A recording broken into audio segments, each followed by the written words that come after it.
times where I feel pressure are the times where I'm running the fastest. And I just know when I slow down, magic happens.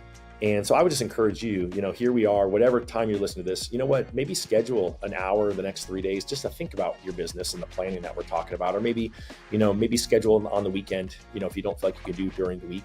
You might say, oh, I got a family and I got kids, and you know what, then do what I used to. I got up before they got up. I'm all about sleep and health. So, we could have a whole show on health, Wally, and the health things that I think are important. But I would say that, I had a long run of getting up at 4 a.m. 2 hours before my family got up to work on my business and work on the most important things that I had to do.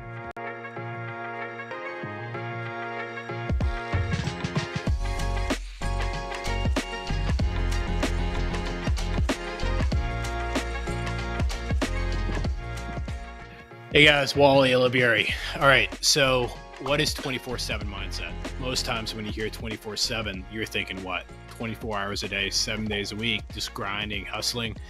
I learned over time, a 24-year career in mortgage and multiple other businesses that I own is, unfortunately, you'll get burnt out.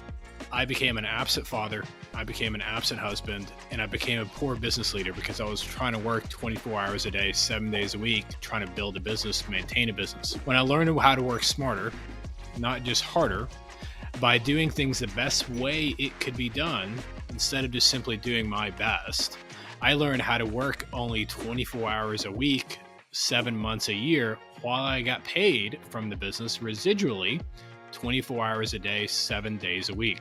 You can do the same. Welcome to the show. So it's Wally Olivieri, author and founder of 24/7 Mindset. And what does 24/7 mean? Most people think 24/7 means working 24 hours a day, 7 days a week.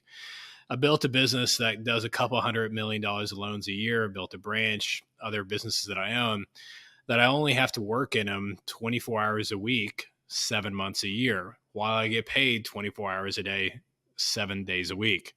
Now that took purpose, that took driven, that took organization. And what I'm really excited about today is I get to interview one of my mentors. I get to interview somebody that I've looked up to, somebody that's done a phenomenal job transcending from being a loan officer to a leader, to an entrepreneur, to an influencer. And welcome to the show, Todd. Wally, you're too kind. Thanks for your kind words. I appreciate it. And I just love your whole brand. I mean, the whole idea of taking what most people think you're working 24/7 to realizing that you're working 24 hours a week for 7 months a year. First off, congrats to you on that. The launch of the book, the podcast, everything. And just grateful to be here. I'm excited to have a great conversation and hopefully influence and change some lives.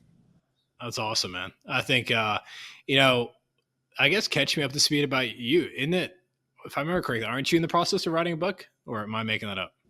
I'm part of a group called HOA.com, and I'm collaborating with Brandon Barnum, the founder, on raving referrals for mortgage pros. But yeah, I've got, again, this is a great inspiration from you. I've taken notes for the last 5 years on a true win by noon book, and I saw you take action and publicly share your execution, and I've moved it up on my priority list, although I haven't set a by when date yet.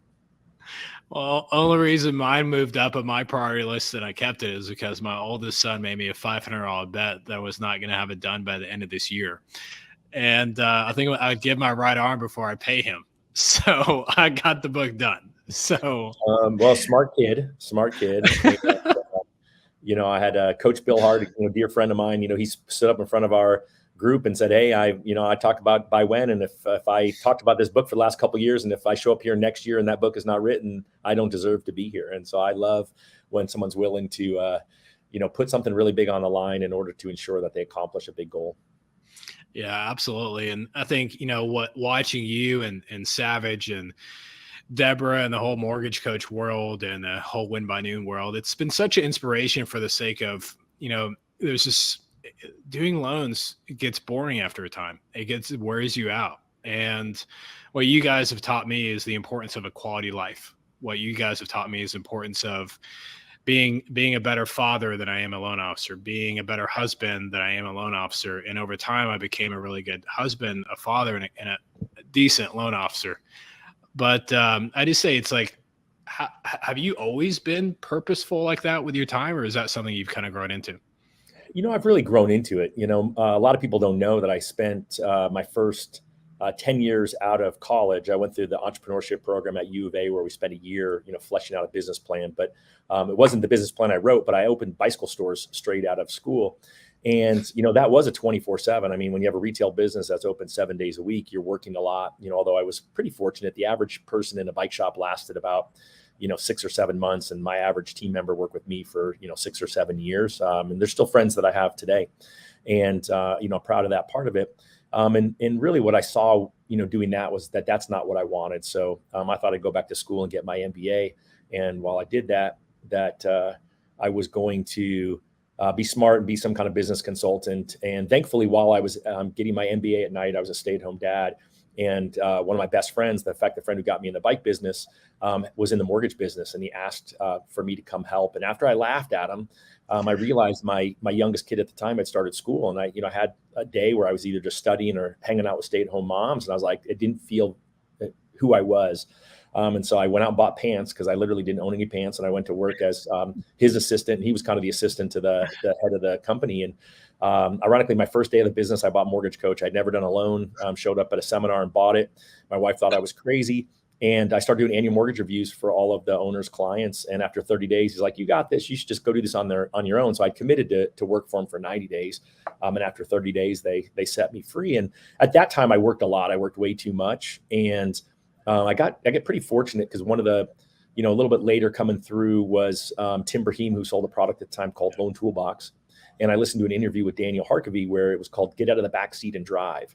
And he referenced this article, and he talked about how really, if you're not intentional with your time and your day, someone else is going to be. And so he would talk about, for those loan officers listening, like you get in your car and you're all pumped up for your day, and your processor calls you and pulls you one direction, or a realtor calls you and pulls you in another direction. And so I got a coach. Bill Hart, who I mentioned, was my first coach for 4 years, and I always credit him with making me a great human, as well as a great loan officer. And the first thing I was required to do as a client of Building Champions was write a life plan. And so that was really my first look at being intentional with my life. And then the challenge is, it's one thing to write the life plan. It's another thing to actually live it and learn what you can say no to. I think no is a really powerful word.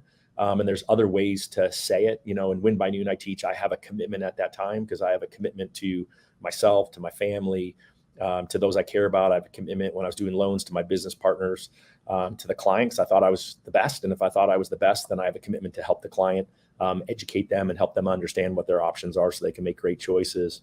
And so that's a really long answer to it. But ultimately, I went from being a workaholic and overworked to a person who, far from perfect, don't get me wrong, but, now I do and have for a long time, lived a pretty balanced life. And I would say the first time I was on the stage at Sales Mastery, it was 2007 or 8, whenever the last one they had before the crash. And the original title of the talk when I was up there with Bill was going to be "The Most Balanced Loan Officer He Knows." So I had taken 50 days of vacation the previous 2 years with no cell phone or email, but that was the financial crisis. And I had to get on stage and be vulnerable and say, well, that's kind of changed, right? I'm actually now working harder than I've ever worked because I'm, trying to close $50,000 foreclosure properties. But I did feel like having a coach at the time and someone to actually, who knew what was important to me, who held me responsible, having transparent conversations with people who mattered, really helped me live that life back then. And then now, 15, 20 years later, continue to live it. Yeah, I think what's brilliant about that is you've had such a great track record that has built your momentum, which gave you more momentum to keep building your more momentum. So the listeners are out there that are obviously you're I'm not going to say the finished product, you're a mature product of building momentum. How do you what do you advise? How do people start? Like, where, if you look back and you're talking to your younger self, how do people start?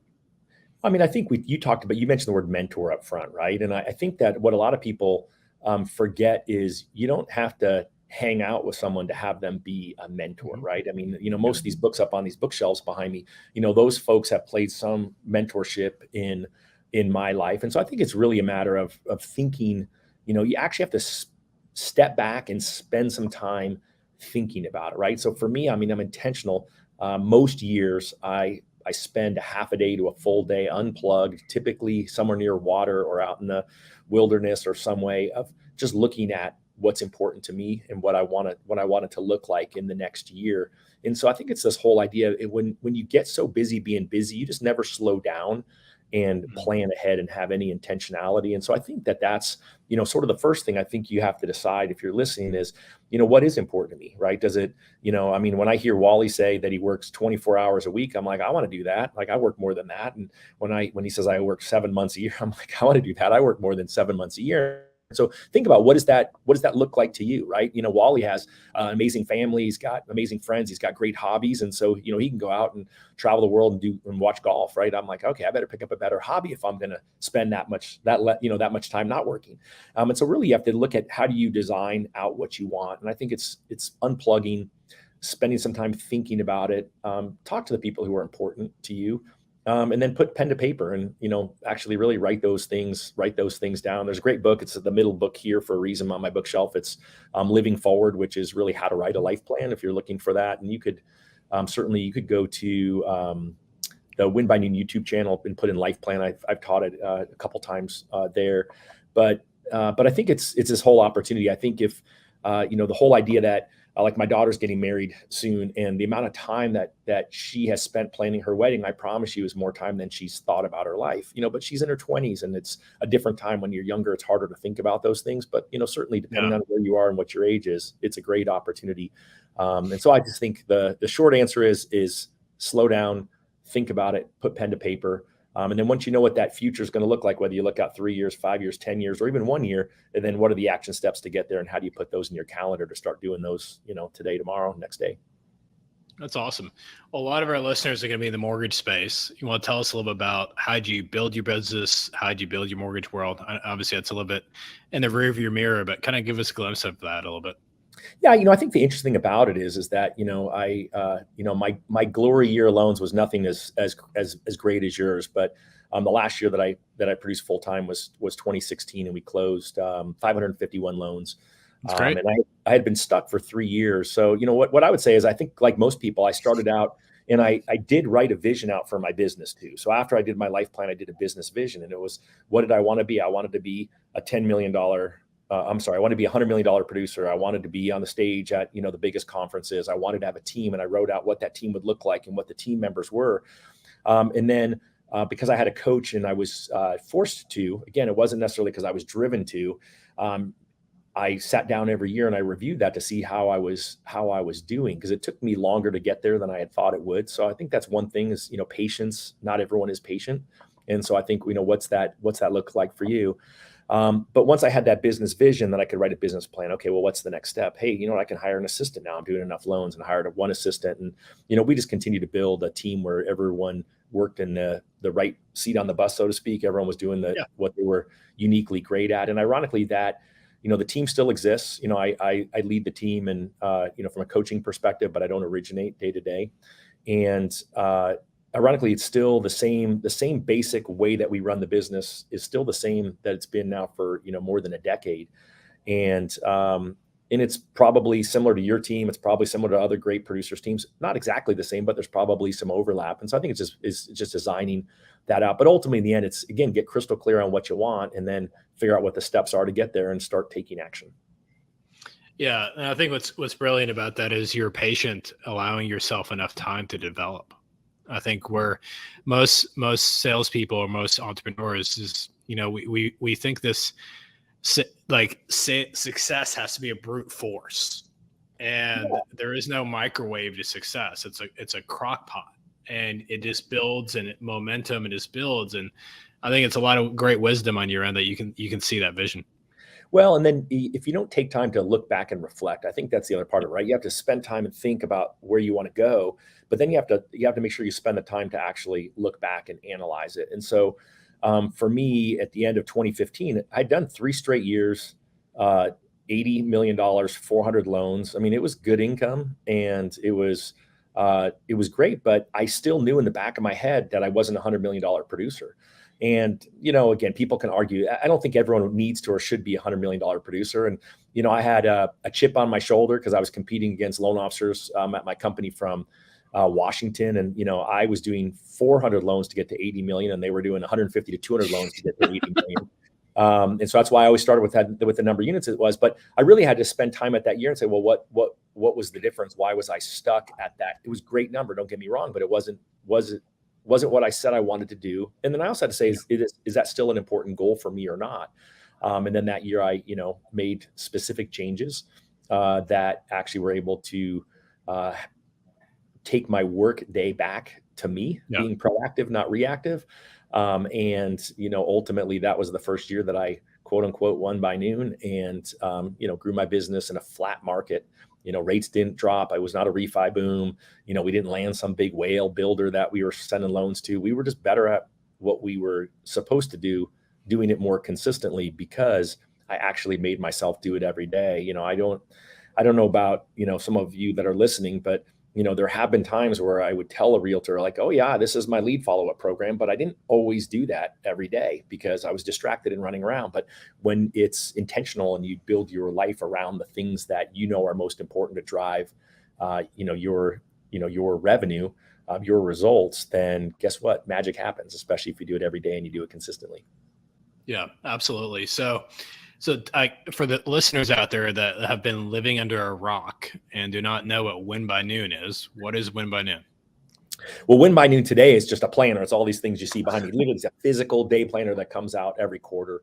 And so it is that. It's a business planning tool. So, there's a lot of people who get the planner, and I laugh because they tell me all the time, I haven't even opened the box yet. I'm like, okay, well, that's hard. Or they just use it as a calendar. But they say, hey, I use it as a calendar and I'm more productive, or I just use it as a to-do list and I'm more productive. But it's really a business planning tool. I mean, it's used by more of the top coaches in mortgage and real estate than any other product to sit on someone's desk or kitchen table or wherever they're working to record the activities that are required in the business, right? Making calls, talking to people, meeting with people. And then it tracks the results. It's just a way for you to actually look at your numbers and hold yourself accountable so that you can figure out your conversion rates and do the other pieces. So that's it in a nutshell. But it's also this philosophy, right? I mean, we have a lot of people who are, I would call them brand champions, right? They have Win by Noon t-shirts and they talk about winning by noon and they live Win by Noon who don't use the product, and that's okay too. I mean, my goal is to help people understand that if you do what is most important first every day, you're going to win. And some days you can't win by noon. Some days it takes till 1 or 2, but that's, to me, a good day. It means you had a lot going on, to get it done. And so really, although the main product is the planner, it's a cheap thing. It's $20 a month or $200 a year. And so I think it's a great tool, but it's a little bit overwhelming for people sometimes because they don't want to slow down and take the time. But I do find that I haven't talked to anyone who actually uses the tool at any level that hasn't said it's helped them get clarity around what activities are most important and hasn't helped them improve their productivity and then ultimately, their business and who they are. Well, it's interesting. So there's an insurance agent here in Dallas named Scott, and this dude plays golf literally every day. Nice. And I remember going to Scott and I said, dude, like, how the hell do you run a business and you play golf every day? And his response, you'll get a kick out of this. He said, if you can't prioritize your day and be done by noon to go play golf in the afternoon, then you don't have a business. You're an employee of a company. Yeah. And when I asked him, like, well, what do you do? And he's talking about prioritizing your day. I finally figured out he was doing Win by Noon. And he had a calendar on his desk at his office. He's an insurance agent here in Dallas. So that it's pretty cool to see that you've touched, the mission of Win by Noon has touched not only loan officers, not only realtors, but also the insurance space, at least here in Dallas. It's funny, and he's probably the guy, I should probably remember it. But yeah, we did have a loan officer who insurance agent saw it. We created the insurance planner, and we don't have a presence in that industry. So I love it that we have the product out there. Our most of our business, it's probably 55% loan officers, 49% real estate agents, and then 6% between executive sales leaders. Because we do have a executive edition, which is just a sales version of it without any mortgage or real estate specific or insurance specific. Yeah. And it's a lot of fun. I mean, I love it when somebody is out speaking, whether it's, one of the coaches we all know or Deborah Bird or someone like that. And they send me a picture and it's, Win by Noon out in the wild, right? Somebody who's sitting there taking notes in their planner. Because that just tells me, like me, it's just like an appendage. It's another arm that I have. I carry it everywhere. My kids make fun of me I was just in Europe. It was the first time I didn't actually pick up my planner since Win by Noon's around. I didn't pick it up for a week. But Wow. it was great because I was on vacation. We were totally unplugged, and that's another great part of it is because just like you, when you get intentional around the time when you do work, then you can actually unplug and have a team and have systems that work when you aren't physically there doing that job. Well, let's talk personal for a second. So where did you guys go in Europe, and how long were you gone? We were gone for about 2 weeks, and we called it the Scandinavian adventure of a lifetime, but apparently we weren't necessarily all in Scandinavia. We did Norway, Sweden, Denmark, Finland, and Estonia, Tallinn, Estonia. So it was a lot of fun, and Wow. kind of planes, trains, and automobiles. But it was good to get away. We hadn't been away out of the country since 2019 when 2020 we canceled our anniversary trip to Spain, and now we're back on the road and got that itch to get out again. It's funny. We were supposed to go to Italy in May of 2020. Ended up having to cancel that, obviously because of COVID. But we just spent 3 weeks. Just came back last week. Just spent 3 weeks in Europe with both my sons and my wife. And I don't know if I've ever enjoyed a vacation more. Into London, Nikki and Alex, he's 16, go off to explore London. Braden and I break off and go to Liverpool to go to the Open, the golf tournament.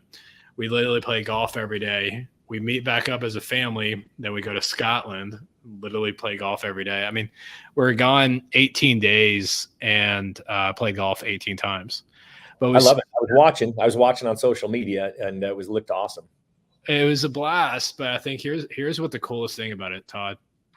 We're having breakfast together with 2 teenage boys, lunches together, and dinners together. I don't think not many people, and I never appreciated this, many people understand how difficult it is to keep a teenager around the house. Oh yeah. Once they got their cars, once they got their girlfriends, they were just like gone. And that was, I'd give my right arm to do that again of just 3 weeks, this super cool family time. Gives me chills. And I would say, those of you who have young families, you don't know it yet, but those times are limited. And so for us, my kids are all in their 20s and my oldest is getting married. And I gave them the 2 weeks that I was targeting for this and said, I hope that you all can make it. One's a student, so she's off for the summer. One's a school teacher, so she's off for the summer, but has summer school and other things going on that she's involved with. And then the oldest is a full-time therapist. And so I had them design the trip, and they went with us. So it was a lot of fun where we had the first week was just the 5 of us. And so it was just one of those experiences. I hope to travel with them in the future. But I don't know if I will. And then we had my future son-in-law joined us for about 5 days of it, which was great because he's the one who actually designed the trip. And he ended up getting diverted because his parents decided they were going to show up in Norway, and they did a bike tour afterwards. So he couldn't get more time off work, but it was a lot of fun. And so I think it's, again, when you hear Wally talk about that and you're thinking, gosh, how cool would that be, right? Wally's a lot younger than I am. I got gray hair. He's got dark hair. And you look at the things that are out there, and what I love about the mortgage industry, and I think it's the same in real estate and any other industry you may be in, is the transparency of it, right? The path to success isn't unknown. Literally 90% of what most people do is the same. It's picking up the phone, having meetings, talking to people, and building relationship. But then the path of all the other parts of mortgage, it's all there. And I believe it's there in real estate too. And, probably is there in insurance or whatever other industry that you're in that's listening.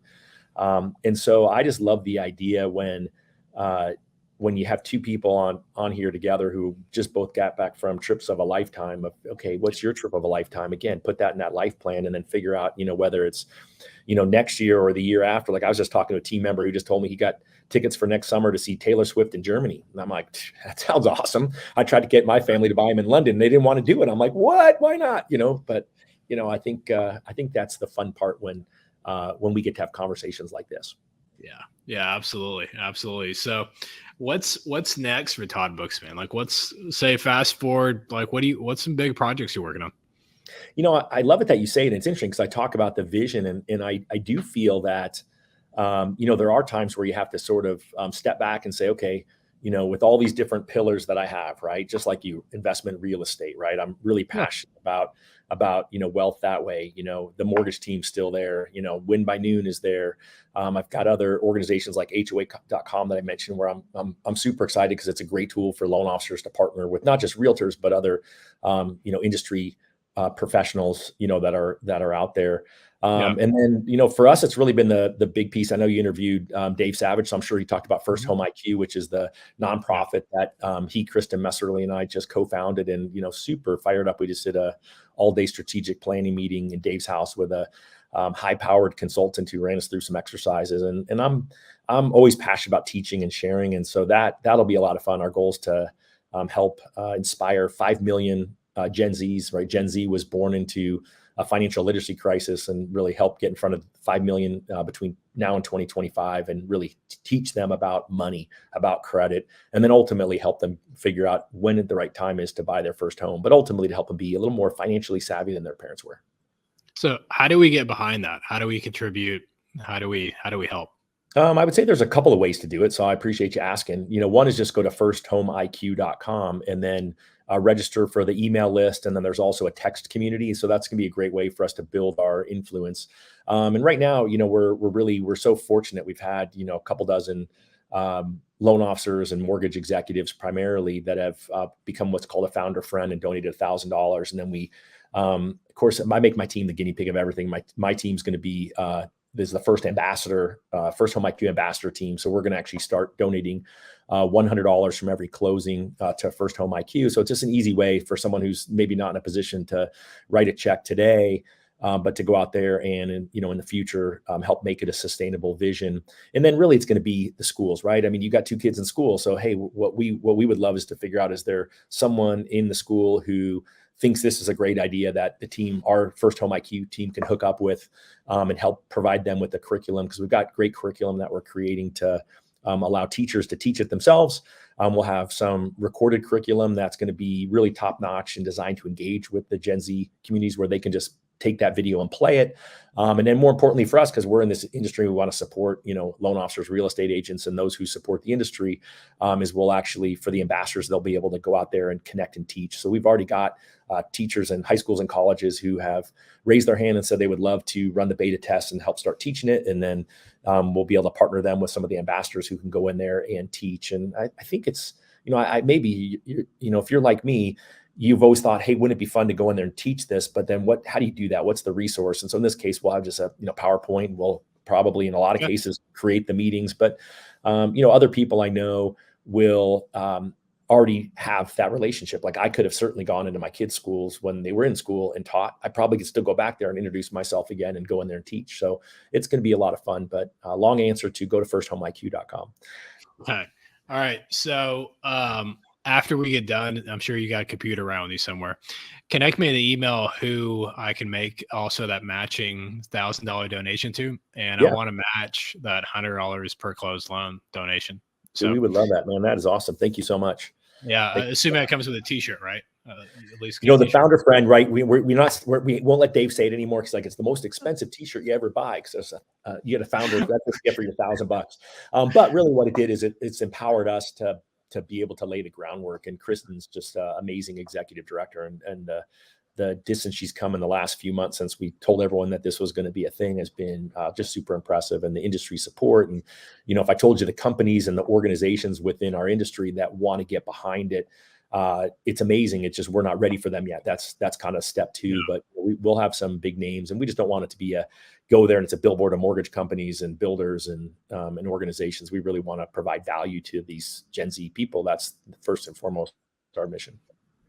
That's awesome. Yeah. Just connect me with who you want me to talk to, and I'll get that done this week.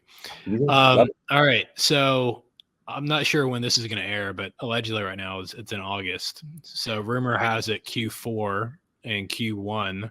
So Q4 of 2023 and Q1 of 2024 is going to be tough in the mortgage space. What advice are you giving loan officers? What advice are you giving loan officers? And the follow-up question is, what do you see in the great producers that actually can take market share through a tough time like this doing? That's such a great question. And what I would say is maybe have the beginner's mindset. Because I don't know if you're newer in the business and maybe you already have it, or if you've been in the business for a long time. I talked to a realtor this morning when I was driving in the office, and he's a friend, and I was sort of surprised because he was out driving in the morning when he's not normally in his car. He's normally headset on, dialing. He's like, "Well, I'm delivering Instacart this morning because American Express lowered my credit card balance, and I need to get my dialer turned back on so I can do my dials." And he says I should have that done in the next hour, and I'm committed to making 100 calls, 100 not stopping tomorrow till I talk to 100 people, have 100 real estate conversations. And he said I burned the boat, so I'm all in. He's got a couple closings next week. I'm super proud of him, and I appreciate his transparency. And so. So I say beginner's mindset because do you have what it takes? Is that what you have to do to stay in the business? I know a lot of loan officers who've texted me who have been involved with Win by Noon or just met me somewhere who just said, "Gosh, I went 6 months without a closing, or I went 3 months without a closing, but I finally now have one close and two or three in the hopper." And so when I say have the beginner's mindset is we did an HOA.com loan officer coaching call, and one of the members, she was a loan processor last year. And she's used to sitting at a desk and working 8 hours a day. And I was telling my team today that, they're pretty fortunate. None of them sit at a desk all day, and none of them, I don't actually think, work 8 hours a day. I don't think that they do. I don't, they might say, "Well, yeah, but I took a phone call at 6 last night from a realtor." But I'm like, you didn't work until 6. You probably stopped working at 4:30. And what I say with this loan officer now, she has the beginner's mindset. She had enough money saved up for 12 months in the business. She figured out what her path was going to be to get there. And then she works 8 hours a day doing that. She probably works more because I know she's going out and networking and meeting realtors and doing those things. And she just closed her first transaction in July, and she's got 3 more in the hopper. But I mean, that's patience. And so I think it's really are you really being intentional with the activities that you're doing? I mean, do you truly have a plan? Because I've heard the same thing, Wally. I think that Q4 and Q1 could be ugly. And I would say I was just on the phone with Deborah Bird, ironically, and I was sort of shocked. I mean, I've been looking at my numbers, and I've actually lost a couple hundred subscribers this year, realtors and loan officers. And I always ask why, and the answer is I'm leaving the business. Right? They took a desk job, and I don't want that for any of you who are listening, or maybe you have a desk job and you want to get out of it. So I think it's get crystal clear on the plan, and then commit the time. And what I would say is that the ninjas of the business know how much time they need to spend. So like I know my best realtor teams that I know, they know that they've got to spend 2 hours or 3 hours a day headset on dialing in the morning. And if they do that for whatever their time frame is, they know it's going to result in a certain number of leads. It's going to result in a certain number of meetings with those folks face to face to buy or sell a home. And it's going to result in a certain number of closings, but they know their numbers. And in loan officer world, I tend to find loan officers don't really know their numbers. They might know, oh, well, I closed, 24 loans last year. That was 2 a month, or 36. That was 3 a month. And they might say, well, and I got 100 applications to close my 36 loans. So they might know, hey, I'm close to a 33%, conversion rate there. But I would challenge you, how many calls do you have to make today if you want to hit your goal at the end of the year? And so that's where I think, again, I'm a broken record with Win by Noon, but it's you have to take the time to record the activity so you can figure out what it gets there. And so, I can tell you, I was watching with my team. I mean, during COVID, it was 18, 19 to 21 calls for one closed loan. Like that was kind of the average of the team. But I could see as the market started slowing, as rates started going up, all of a sudden that was 28, 29 calls you had to make, or conversations you had to have to get one closed loan. And then it went to 35. And then now for some loan officers, it's 50 conversations with people in order to get one closed loan. Some people it's 100. And so what is that number for you? And are you willing to sit down there and make those calls? And I can tell you that the realtor who's driving Instacart today, he's making those calls tomorrow because he knows his number. He knows if he makes those 100 calls, he expects to get 3 leads. And of those 3 leads, he expects he can close 1. Yeah, well, I think it's brilliant about that. It's so purposeful. And there is like nothing to chance. And I think, again, it shows a lot of wisdom of understanding how to thrive through a shift like this, where most loan officers are just simply getting out of the business because they don't know how to thrive through a shift like this. But also, unfortunately, their managers don't know how to thrive through a shift like this. Well, and it's been so easy recently, right? I mean, it was great, right? I mean, we're running a wheelbarrow around, just catching money falling out of the sky in the form of, in the form of loans. And I think, Dave and I did a call maybe 2 years ago around what's your standard. And we went through the Navy SEALs list of standards of how they grade each other. And I think we did it for Army Rangers too. And, if you don't have a standard for yourself for the day, like, if I know I need to have 50 quality conversations with clients and realtors this week in order to close a loan, then am I actually holding myself accountable to that? Because that's really the challenge. If you have a coach, it's easier. Like I always say, get a coach. But if you don't have a coach, you have to hold yourself accountable. And that's a hard word. Nobody wants accountability, but most people need it. And I love that idea of what, kind of what's your standard. And then, if you don't do your standard today, are you willing to do it tomorrow? And we always see this attrition. Like I open my mouth on calls like this all the time. And so I opened my mouth on a call last December and I said, I'll make 100 call day. I'll do it on Tuesday. I'll do it on Zoom. It'll be a meeting. I'll give you all the link. You can all come in and I'm going to call. I'm going to get to the office at 8 and I'm going to dial till 5. And I'm going to make 100 calls to real estate agents and you can all listen in. I'm going to have my call list. I prepared. I told them what I was going to do, what it was going to look like, what the conversations, and then they could all listen to me. And I had 150 people sign up. I had like 70 something show up. So again, attrition right there. Oh, good idea. Oh, but I couldn't make it. I was too busy doing something else. And, this was December last year. No one was that busy. And then I encouraged them, come with your list. You have your video on and mute yourself so we can see you all dialing. So it was kind of cool. We had like 50 people almost at one point dialing together all on mute. And then some people just lurked in the background. That was fine too. And I got a lot of questions on the scripts that I was using and whatnot. It ended up taking me 110 calls that day. I talked to 51 realtors and then I did it the next 2 weeks. And the crazy part about it was the first time I didn't give myself a time limit, right? I said, I'll do it till 5. I really called till about 5:30. The second time was a Monday, and I had Monday Night Football to go to here in Phoenix. So my brother-in-law was already mad. We were going to leave later, but we left at like 4:00 to get to the game. And so I made my 100 calls. I talked to 55 people and I got it done in an hour and a half less. So that was pretty cool. And then my last day was going to be on Christmas Eve. And my wife was like, I don't think she used the word idiot. That's what I called myself because she's like, you don't have time to do that today. So I only had 4 hours to get it done. And so that's Parkinson's law is that, work will expand to fill the time available. But then I made myself do it again. And then each week I had half as many loan officers on Zoom with me as I had the week before. And, I think that's the challenge is that loan officers unfortunately got weak and spoiled. I don't want to sound like a jerk or condescending because I've gotten weak and spoiled too. Some would say I'm there now. However, I think that if you set that standard for yourself and you know what you have to do and you just say, you know what, my life depends on this, right? I'm burning the boats. Then I think whatever those activities are that are your dollar producing activities, if you do them, I think you'll freaking crush it. Well, I think what helped me a ton, like I've started in 1999, so I've been through the dot-com burst, been through the recession, been through COVID, and going through whatever this is that we're in now. Yes, and the mindset that mindset that's allowed me to take market share for every single one of those is something I adopted a long time ago, and it was that I had to work twice as hard to make half the money, and it just reset expectations. I had to work twice as hard to make half the money. And it reset expectations of my time invested. It reset expectations what I was willing to do and what I was not willing to do. And it reset expectations of what I thought I was too good to do at my stage versus like now being back to the basics. And when you have the mindset, you've got to work twice as hard to make half the money. You end up working twice as hard and put twice as much effort in. When you put in twice as much effort, your results keep increasing and you will last while other people are going to be part of the past.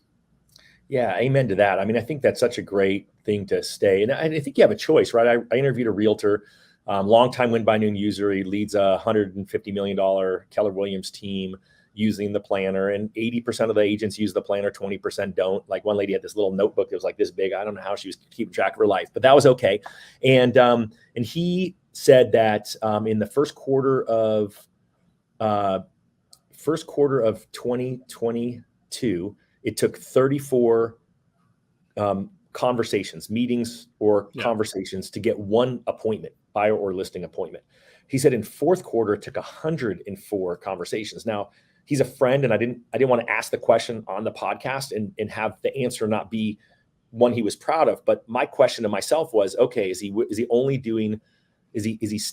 he triple the amount of calls and conversations he was having to keep his income the same? Or did he cut it in half and say, okay, I'm okay making less money. I mean, you have those decisions you have to make. I think you and I both, especially you started a couple years before I did. When you go through those times and you say, I'm going to work twice as hard, you're right. The gift on the other side is that you come out, but you chose to work harder. And, the guy driving Instacart today, that's why I gave him a high five. And my coaching to him was, well, hey, how can you do your job and do that? I said, did you bring a list of your client database so that you could touch base while you're making your call, while you're driving and while you're running around the store? Help them script what the conversation you could have with them when they realize he's running around the grocery store. And so I just think about it, right, is how can you better set yourself up to work a little harder? And maybe you've been able to do it in a few hours a day. I mean, for me with Win by Noon, I mean, that year, 2016, I blocked my calendar from 8:30 to 11:30 every day. And I made it a non-negotiable with myself that I was not going to do any other meetings during those times, unless it was an amazing opportunity.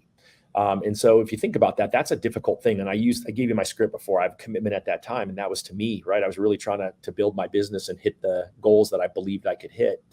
And it was hard. I had to hide out at first. So I dropped my daughter at school at 8:29. We walked up to the door and I kissed her goodbye at 8:30. It wasn't like, I could drop her at 8:15 and she wanted to play on the playground. The door closed at 8:30 and she was walking in the door as it was closing.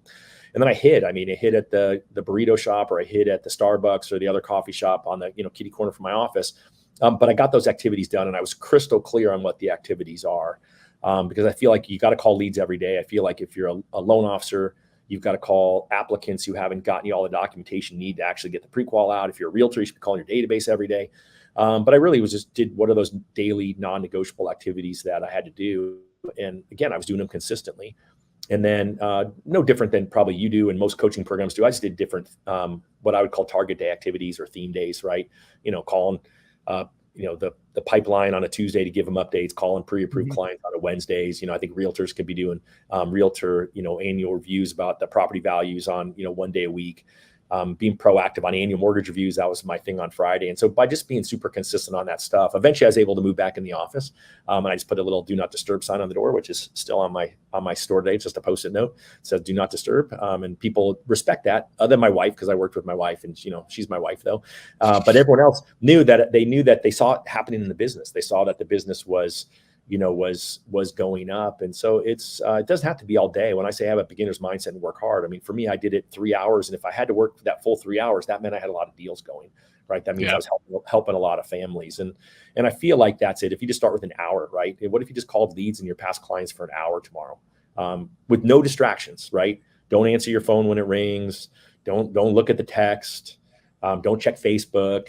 Don't check the stock price of Tesla, whatever else is that you're looking at. I mean, nothing is going to happen in that hour. Most likely, that's gonna be more important than you driving your business forward. That's awesome, man. You've been so much wisdom, Todd. So much wisdom. And but give us kind of, as we kind of wrap up, what are your closing thoughts? What is a summary of what you want expressed out there, or what's your last closing thought? Well, my closing thought is this, right? So Wally's book isn't out as of this moment. Is it going to be out by the time this podcast airs? Most likely, yeah. It comes out middle of October. Okay. So first off, if it's not the middle of October, pre-order it. If it is the middle of October, buy it, right? What Wally's giving you is a roadmap to make the business that you've always wanted to have. And you may already have the business that you want, but I'm going to read the book because I'm going to see what is Wally doing differently than what my team does, and what can I swipe and deploy differently for my team. What process, what script, what idea, what tactic can I reevaluate and see if I can improve. And so first off, get Wally's book. Let's all make sure that we support Wally. And I just know there's going to be so much wisdom in there. And then I think just look around. I mean, there's so much great tools out there. You mentioned that, Dave and I do the Trust Engine Productivity Mastermind group. I mean, the YouTube channel there is full of value. I've got, a lot of resources in the Win by Noon group that we're happy to share. It's something, free stuff. I mean, I'm not here to sell something, but I really think just get crystal clear. I mean, spend the time.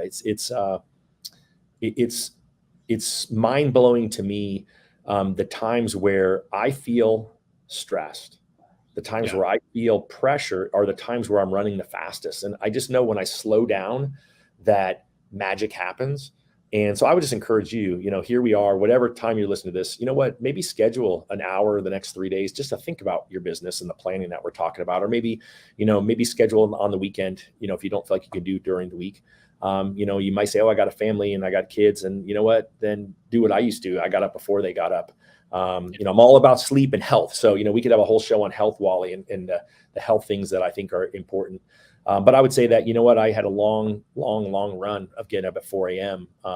2 hours before my family got up to work on my business and work on the most important things that I had to do. It wasn't returning emails to clients and realtors. It was actually working on my business to grow. So I would say, kind of as I'm closing it out, look at those models out there. What can you adapt? What can you do? Do the planning I talked about for yourself, not just your business, but, for your life personally, and then figure out, what else can you learn that's out there? There's so many great resources, spend 30 minutes a day listening to a podcast on double speed, right? I talk really fast. So people tell me it's too hard to listen to my podcast on double speed. But I try to slow down. I've got a Post-it note here that says slow down. I don't know if I succeeded in that or not. And then I think really if, especially those of you who are a little more seasoned in the business, look around, right? Look for the clues of the other people, right? I found the guy driving Instacart today, and guess who I'm going to be pouring into over the next 90 days? That guy. And there's one way to get better, and that's to teach it. And so I do find that as I started teaching these things, then I had to hold myself to a higher standard. I felt like I had a pretty high standard already, but I always tell everyone I'm just so far from perfect. I mean, I don't, I know you're gonna have Hal Elrod on here. I mean, Mr. Morning Routine, right? Like I have a great morning routine, but he is the godfather of morning routines, right?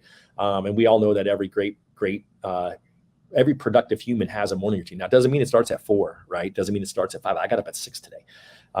That was when my morning routine started, but it doesn't mean that your morning routine could start at 8 a.m. I'm okay with that too. So, let me flip the question on you, like, what do you feel? What do you feel when we talk about those things? What are the action steps that you want to give to the listener?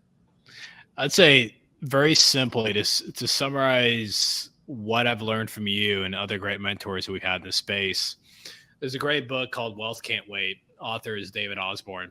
And he taught me something different between air game and ground game. And he talked about 80% of your week should be ground game working in your business, and 20% of your week should be air game working on your business. So as I try to plan out my week, Monday through Thursday was doing loans. Friday was, hey, how do I grow the business? Or you can do it as, 4 hours on a Thursday afternoon and 4 hours on a Tuesday afternoon, or if you want to do those a Saturday. But you've got to reinvest in what you want to build. 2 things will happen if you reinvest in what you want to build. 1, you're going to get clarity, but 2, you're going to stay motivated because you're dreaming. Most loan officers, most mortgage people, professionals, period, they burn themselves out because over time the vision fades away of what they want to accomplish, because they're not reinvesting their dreams in that vision. So if you focus on what the air game, not just ground game, and focus on what you want to accomplish, you'll become who you want to become.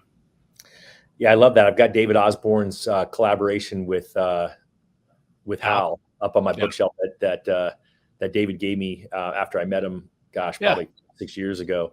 And I love that, right? I mean, really, you're talking the 80-20, the Pareto principle, right? I mean, we all know that. I shouldn't say we all know. If you don't know, it's really the whole idea that 80% of your results are going to come from 20% of your activities, right? And so really what he's saying there is that the 20% of time you invest in the planning and the thinking that none of us have on our calendar when we're in the hamster wheel, right? When we're like, oh my gosh, I got to pay my mortgage. Oh my gosh, my business is down. Oh my gosh, what am I going to do? And that 20% is really what's going to make all of the difference. And it's funny, on my trip, anytime I was alone, I was listening to a lot of productivity stuff for the second time.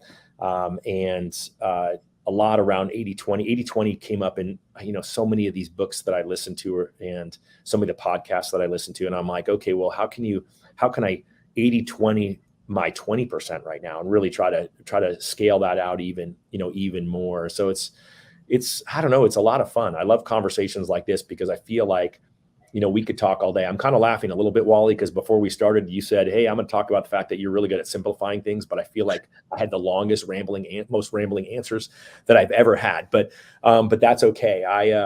I you asked such good questions, and there was such a lot there for each answer. Well, it's been a blast, man. You, like I said, you've always been so fun to be around. You help me not be so stiff, and I've really enjoyed just everything to watch what you, Deborah, and Dave have done. I mean, the community that you guys have built and the brand, and it's been such a blessing to the mortgage industry, you guys are definitely a group that I look up to for sure. Well, I appreciate your kind words. It goes right back the other way. I mean, I've watched you and the growth that you've had around being intentional around things. I remember your conversation with Savage about annual mortgage reviews and your commitment to that. And I've seen the fact that you made that commitment and stuck to it and took the steps that were necessary in order to become that person. You had the vision. It was an inspiration to me, and it's something that I still talk about all the time. So it's fun to get to have this conversation because you're one of the people that I reference so often. So I appreciate you inviting me on. And anyone who I'm an open book, you can find me on social. I'm always happy to chat. So if I can help any of you in any way, hopefully it's a little bit inspiring, not too overwhelming. And hopefully you will, well, I don't even say hopefully. I know if you can apply any of the things that Wally mentioned or I mentioned, that you'll be one of the ones who makes it through this next exodus we're going to have, unfortunately. Yeah. Well, awesome, Todd. Well, thank you so much for your time, man. A huge appreciation, and we'll see you again next time. All right. My pleasure. All right. Get Wally's book. Thanks, bud. Talk to you soon. So thank you so much for listening today. It means a lot you took time out of your day. I don't take that lightly. Understand very clearly that you're very busy. With that being said, if you want to continue your journey and learn more about 24/7 Mindset, if you're on Facebook, which I'm going to guess you are, then go to 24/7 Mindset on Facebook and join the private community. I do coaching tips on there on a daily basis, but from scripts on there to systems on there, models, and the ability to be able to grow and scale a business while you have a quality of life. Hope to see you there.